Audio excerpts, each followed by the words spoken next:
भारत यात्री मंडल नाम का समस्त देशवासियों को सादर प्रणाम स्वीकार हो।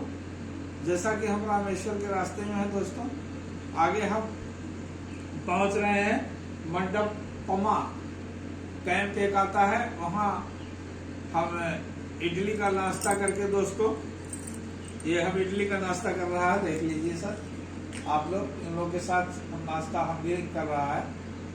और इडली का नाश्ता करके दोस्तों हम आगे जो है बढ़ रहे हैं। आगे आता है रामेश्वरम का पुल, जो चेक पोस्ट है, वहां पुलिस की गाड़ी खड़ी हुई है और वहां इंस्पेक्टर भी है। और हम वहां पहुंचे, उन लोग को संदेश दिए दोस्तों। पुल से पहले पड़ता है चेक पोस्ट, पुल ही के पास है एकदम। और हवा खूब अच्छी चल रही थी, हम थक चुके थे दोस्तों, तो हमने कहा कि हम यहीं आराम करेंगे, हम कहीं नहीं जाएंगे सर। तो वो लोगों ने बताया कि यहाँ टेररिस्ट प्रॉब्लम है, यहाँ आप रुक नहीं सकते हैं। आपका भाषा का एक आदमी आगे जा रहा है पैदल, जाओ तुम्हें मिल जाएगा, तो वो तुम्हारे हिंदी भाषी है। तो हमने दोस्तों वो हमको वहाँ हेल्प भी किया, इंस्पेक्टर ने चाय वाय पिलाया दोस्तों, जो भी उसके पास था, पानी वानी दिया। और इसके बाद दोस्तों हम वहां से सीधे रामबान पुल पड़ता है, बहुत बड़ा पुल है दोस्तों, जो सागर पे बना हुआ है। और हम उसको पार करते आगे बढ़ते हैं तो देख रहे हैं कि पैदल जा रहे हैं एक बाबा, जो एक कुत्ता भी उनके साथ था दोस्तों, चले जा रहे हैं। तो हम भी जब उनके पास पहुंचे और उनको दंडवत प्रणाम किया हमने, और इसके बाद हम भी उनके साथ पैदल हो लिए दोस्तों। तो बातचीत होने लगी, काफी बातचीत के बाद उन्होंने कहा कि हम एक जगह रुकते हैं, वहीं चलिए आप भी रुकिए। तो वो जगह दोस्तों ये थंगाची मंडपम है, थंगाची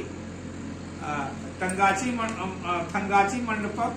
हम कार्तिकीय मंदिर में एक पैदल यात्री के साथ शरण लिए, और उनका नाम अनिल कुमार श्रीवास्तव था दोस्तों, जो हरिद्वार से 8वीं बार वो पैदल जा रहे थे, 8वीं पैदल यात्रा थी उनकी। और वो 5/11/2003 से निकले थे दोस्तों, उन्होंने बताया था 5/11/2003 से हम निकले थे। और उनके साथ हम थंगाची मंडपम में रुके, और वहां के लोगों ने अच्छा व्यवहार नहीं किया, बहुत अजीब अजीब ढंग से वो लोग बोली बोल रहे थे। हम वो सोचते थे कि हमारी भाषा ये समझ नहीं पा रहे हैं, लेकिन उनकी वो जो इम्प्रेस था, वो पता चलता था कि हमको गाली दे रहे हैं, ये हमारा चीटिंग कर रहे हैं हमारे साथ। तो हमें अच्छा नहीं लगा, और हम जो है वहां से अपना बिस्तर समेटा। हमने कहा मैं नहीं रह पाऊंगा, आप रहिए, ऐसे लोगों के समाज में, असभ्य समाज में मैं नहीं रह पाऊंगा, ऐसे असभ्य लोग हैं यहाँ जो। और हमने अपने जमीन को कंबल से अपना बिस्तर उठाया, और वो देखे कि आप बिस्तर जब मैं रख रहा था, तो उन्होंने कहा कि मैं भी आपके साथ चलूंगा। मैंने कहा आपकी मर्जी।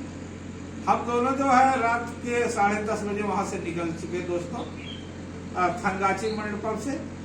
और वो लोग बाद में बहुत रोकने की कोशिश किया, हमने कहा नहीं हम रुकेंगे नहीं, हमको आगे चाहे कुछ भी हो जाए, लेकिन हम आप जैसे व्यवहार वालों के साथ नहीं रात बिता सकता। तो वहां से जब हम आगे बढ़ा तो देखता है पुलिस की गाड़ी आ रही थी। हमने उससे पूछा एनी प्रॉब्लम्स, उसने कहा नो प्रॉब्लम्स, आप जा सकते हैं, कोई प्रॉब्लम नहीं है रास्ते में। तो हम लोग काफी दूर तक आए, 3 किलोमीटर 4 किलोमीटर के करीब आ चुके हैं हम पैदल, थक चुके पैदल चलते चलते, और रात भी हो गई, और 11-12 बजने वाले हो गए। हम लोग को नींद भी आने लगी, यही लगे कि कोई जगह नहीं अब आएगा, सो जाए, क्योंकि ये भी मेरे साथ मिले थे कि ये पैदल चलते थे, मैं साइकिल से भाग के जा नहीं सकता था आगे, जब ये मेरा साथ नहीं छोड़ रहे हैं। तो हम लोग आगे गए तो एक बस स्टैंड आता है दोस्तों, उसी बस स्टैंड पे हम लोग ने रात बिताया। और बस स्टैंड पे एक घटना घट गई कि जब हम तो गहरी निद्रा में सो गया, और इनका कुत्ता भौंकने लगा, तो ये अनिल कुमार श्रीवास्तव जी उठे, जो बाबा थे। इन्होंने देखा कि जो छत बना था उसका बस स्टैंड का दोस्तों, उस पर कोई जैसे चढ़ा है 2 आदमी और वो ईंट से कूट रहा है छत को, खट खट की आवाज आ रही थी। तो उन्होंने हमको जगाया और हम गहरी निद्रा में दोस्तों थे, और जब वो उठे तो देख रहे हैं, तो मैंने अपनी भाषा में बताया, भैया जो भी कोई हो, हमसे कोई आपकी आवश्यकता हो बताएं और परेशान ना किया जाए, हम थके मादे हैं बहुत ज्यादा। पर वो शांत हो गए। उनका जो ठोकर मार रहे थे वो ठोकर बंद हुआ और कुत्ता बहुत तेज भूख रहा था। इसके बाद वो पता नहीं क्या भाषा में क्या बोले।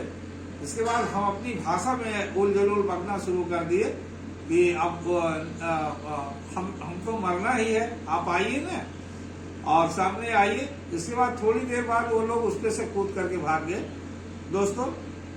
पुनः हम सो करके वहां आराम से लेटे उस बस स्टैंड पे, उस बियाबान में। वहां कोई नहीं, ना गांव ना गिराव दोस्तों।